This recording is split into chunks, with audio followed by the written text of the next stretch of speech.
गाडीची चाकं गरगर फिरू लागली आणि त्याचबरोबर याच्या विचारांची गतीही गरगर फिरू लागली. जणू काही गाडीच्या चाकांचा आरपीएम आणि विचारांचा आरपीएम हा सारखाच होता. घर घर घर घर घर घर नुसतं डोकं ज्याचं फिरत होतं. का तर त्याच्या शेजारी आज ती बसली होती. अर्थात त्याच्या शेजारी ती दररोज बसत होती, परंतु आज ह्याच्यातला सैतान जागा झाला. एका निर्जन स्थळी गाडीचे ब्रेक कचकन दाबले गेले. गाडीचा प्रचंड मोठा आवाज झाला आणि याच्यातला जो सैतान आहे तो पूर्णपणे जागा झाला. पाहूया कोण होती ती ह्याच्या शेजारी बसलेली आणि कोण होता हा याच्या डोक्यातला सैतान जागा झाला होता, तेच पाहायचंय आपल्याला. चला तर पाहूया. मित्रहो नमस्कार, मी दिलीप थोरात आणि आपण पाहत आहात माझे दिलीप थोरात ब्लॉग्स हे युट्यूब चॅनेल. मित्रहो, आज मरण म्हणजे काय रे भाऊ या सदरामध्ये आपण एक सत्य घटना पाहणार आहोत आणि या सत्य घटनेचं नाव आहे मुख्याध्यापक नट.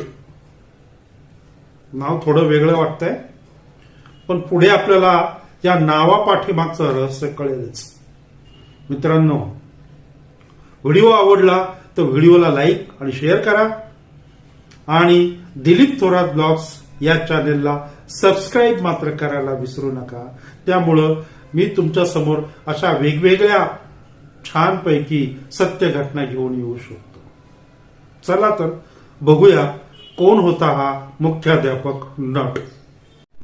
मित्रांनो, आज जी घटना आपण पाहणार आहोत ही घटना आहे गुजरातमधील दाहोद या जिल्ह्यातील. काय होते कळत नाही, पण माणसांचा माणसांवर विश्वास राहिलेला नाहीये. माणसांचा स्वतःच्या इंद्रियांवर विश्वास राहिलेला नाहीये. कुठेही काहीही होतो. यांच्या विचारशक्तींवर यांचा कंट्रोल राहिलेला नाहीये. पण ही विवेक बुद्धी तरुण असतील, वृद्ध असतील, तर सर्वजण गमावून बसलेले आहोत. आता एक साधं उदाहरण जर आपण घेतलं, ताजं उदाहरण जर घेतलं बदलापूरचं, तर बदलापूरच्या शाळेमधील 2 मुलींवर, अल्पवयीन मुलींवर अत्याचार करणारा, बलात्कार करणारा हा अक्षय शिंदे याला काल पोलिसांनी ठोकला. आता गंमत बघा, ज्या वेळेला ह्या अक्षय शिंदेला पकडलं गेलं त्यावेळेला विरोधकांनी अगदी रेल्वे ट्रॅकवर उतरून गदारोळ केला. काय की अक्षय शिंदेला फाशी द्या, अक्षय शिंदेला फाशी द्या. अरे पण अक्षय शिंदेला फाशी देण्या इतपत ही प्रोसिजर सोपी नाहीये किंवा 4-8 दिवसात ती फाशी आपण देऊ शकत नाही, तसं आपल्या संविधानामध्ये नाहीये. त्याच्यावर गुन्हा सिद्ध व्हावा लागेल, सुप्रीम कोर्टाची परवानगी लागेल आणि ह्याच्यासाठी बराच काळ जातो. पण विरोधी पक्षांनी लाडकी बहिणीला, लाडक्या बहीण योजना, त्या योजनेला टार्गेट केलं आणि सत्ताधारी पक्षांवर अगदी या अक्षय शिंदेच्या माध्यमातून अगदी धूर करून टाकलं. हेच विरोधी मंडळी आज पोलिसांनी या अक्षय शिंदेला ठोकला म्हणून बोंब मारत आहेत. का? तो पोलिसांचं चुकलं, ते संशयास्पद, सीआयडीची त्याच्यावर चौकशी सुरू झाली वगैरे वगैरे वगैरे. त्याला ठोकायला नको पाहिजे होतं, कायद्याने जे पोहायला पाहिजे होतं ते करायला पाहिजे होतं. अरे पण कायद्याने करण्याइतपत तुम्ही शांत राहा, होणारच आहे, सुटलेला नाहीये कोणी त्याच्यातून. पण फक्त टार्गेट करायचं बस. मग तो कुठलाही पक्ष असो, कुठलीही आघाडी असो, दुसऱ्याला टार्गेट करायचं. एक काहीतरी मीडिया घ्यायचा आणि त्याच्या माध्यमातून दुसऱ्याला टार्गेट करायचं. एका शिंदेने दुसऱ्या शिंदेला मारला असं कुणीतरी एका XYZ माणसाने विधान केलं. अरे तो शिंदे कुठला, हा शिंदे कुठला? एक नराधम गेला, जर त्याला फाशी द्यायची तर 4 वर्ष, 8 वर्ष, 5 वर्ष जी काय गेली असती तोपर्यंत याला खायला घालावं लागलं असतं. त्या मग कोण तो कसा, त्याला किती वर्ष महाराष्ट्र शासनाने पोचला. त्या दिल्लीचे 2, 3, 4 ते रेप करणारे, सामूहिक रेप करणारे, त्यांना 8 वर्ष पोचलं. ठीक आहे ना. तर या अशा प्रकारच्या घटना, बलात्काराच्या घटना आणि अलीकडे शाळांमध्ये या का वाढल्या, हा चिंतेचा विषय आहे. अर्थात ठीक आहे, आपल्याला त्या विषयात पडायचं नाहीये. ते सरकार, विरोधी सरकार, लोक ते सगळं बघून घेतील आणि जे काही योग्य असेल ते जनतेसमोर येईलच. आज आपण जातोय गुजरातमध्ये. गुजरातमधील दाहोद या जिल्ह्यामध्ये एक सरकारी शाळा असते आणि या शाळेचा मुख्याध्यापक नट, म्हणजे या मुख्याध्यापकाचं नाव आहे गोविंद नट, पण मी त्यांना मुख्याध्यापक नट असं म्हणतो. तर या शाळेचा हा मुख्याध्यापक नट हा मुख्याध्यापक असतो. वय वर्ष 55. आणि होतं काय की त्याची शाळा तो जिथे राहतो त्याच्यापासून बरीच दूर असते. त्यामुळे तो दररोज शाळेत येण्यासाठी स्वतःची कार वापरतो आणि रस्त्याने येता येता शाळेतल्याच एका विद्यार्थिनीचं घर लागतं. ती विद्यार्थिनी अल्पवयीन आहे आणि मग तिला तो त्याच्या गाडीमध्ये शाळेत घेऊन येत असतो आणि ह्या मुलीचे पालक अतिशय विश्वासाने या गुरुवर्यांसोबत आपल्या अल्पवयीन मुलीला पाठवतात. कारण हे गुरुवर्य आहेत, हे गुरुजी आहेत, ज्यांच्यावर विश्वास ठेवावा. आई वडिलांनंतर अशी गोष्ट जगात कुठली आहे तर गुरुजी आहेत, गुरुवर्य आहेत. त्यामुळे त्यांनी विश्वास ठेवला त्या पालकांनी, त्यांचं काही चुकलेलं नाहीये. मुलीला ते दररोज या गुरुवर्यांबरोबर शाळेत पाठवायचे. पण आमच्या गुरुवर्यांची एक दिवस मती फिरली. बघूया पुढे काय झालं. त्या दिवशी या गुरुजींबरोबर गेलेली आपली मुलगी परत घरी आली नाही. त्यामुळं साहजिकच घरच्या पालकांनी तिच्या चौकशी करण्याला सुरुवात केली. गुरुजींची अगोदर चौकशी केली तर म्हणे गुरुजी कुठेतरी बाहेर गेलेले आहेत. नंतर मग शाळेमध्ये चौकशी केली तर शाळेमध्ये कळालं की मुख्याध्यापक नट आज आलेच नाही आणि तुमची मुलगीही आज शाळेत आली नाही. आणि हे सगळं समजल्यानंतर या मुलीच्या पालकांना थोडासा संशय आला. त्यांनी तडक पोलीस स्टेशन गाठलं आणि त्या पोलीस स्टेशनमध्ये त्यांनी अशी तक्रार दिली की आमची मुलगी गायब आहे. बघूया पुढे काय झालं. पोलिसांच्या तपासाची चक्र अगदी वेगाने फिरू लागली.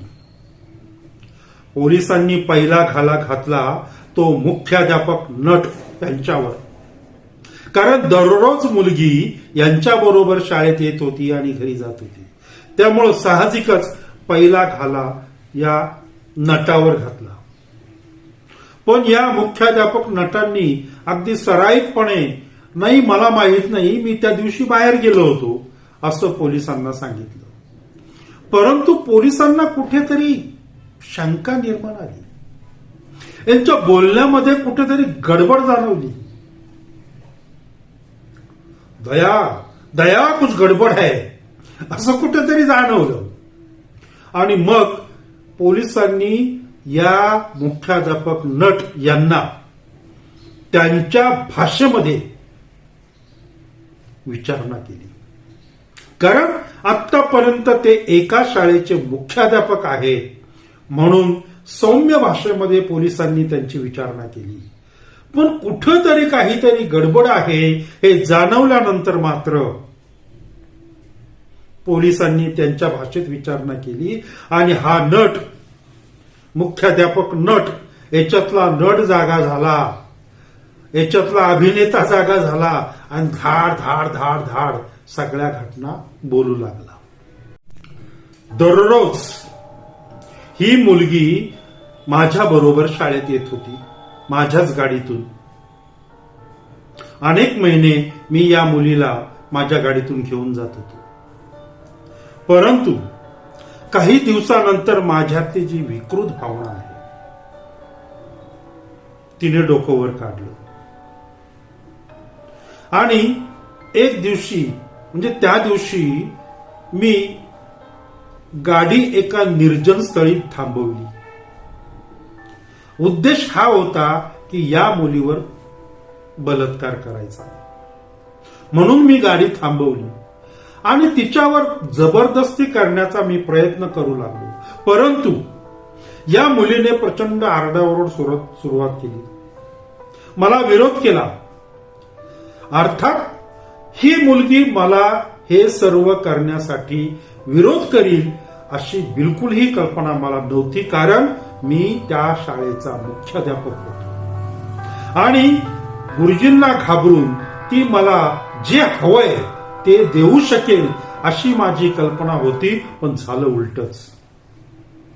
या मुलीने बोंबाबोंब सुरू केली, आरडाओरड सुरू केली आणि त्यामुळं आपली अब्रू कुठेतरी चव्हाट्यावर येईल अशी भीती माझ्या मनामध्ये निर्माण झाली.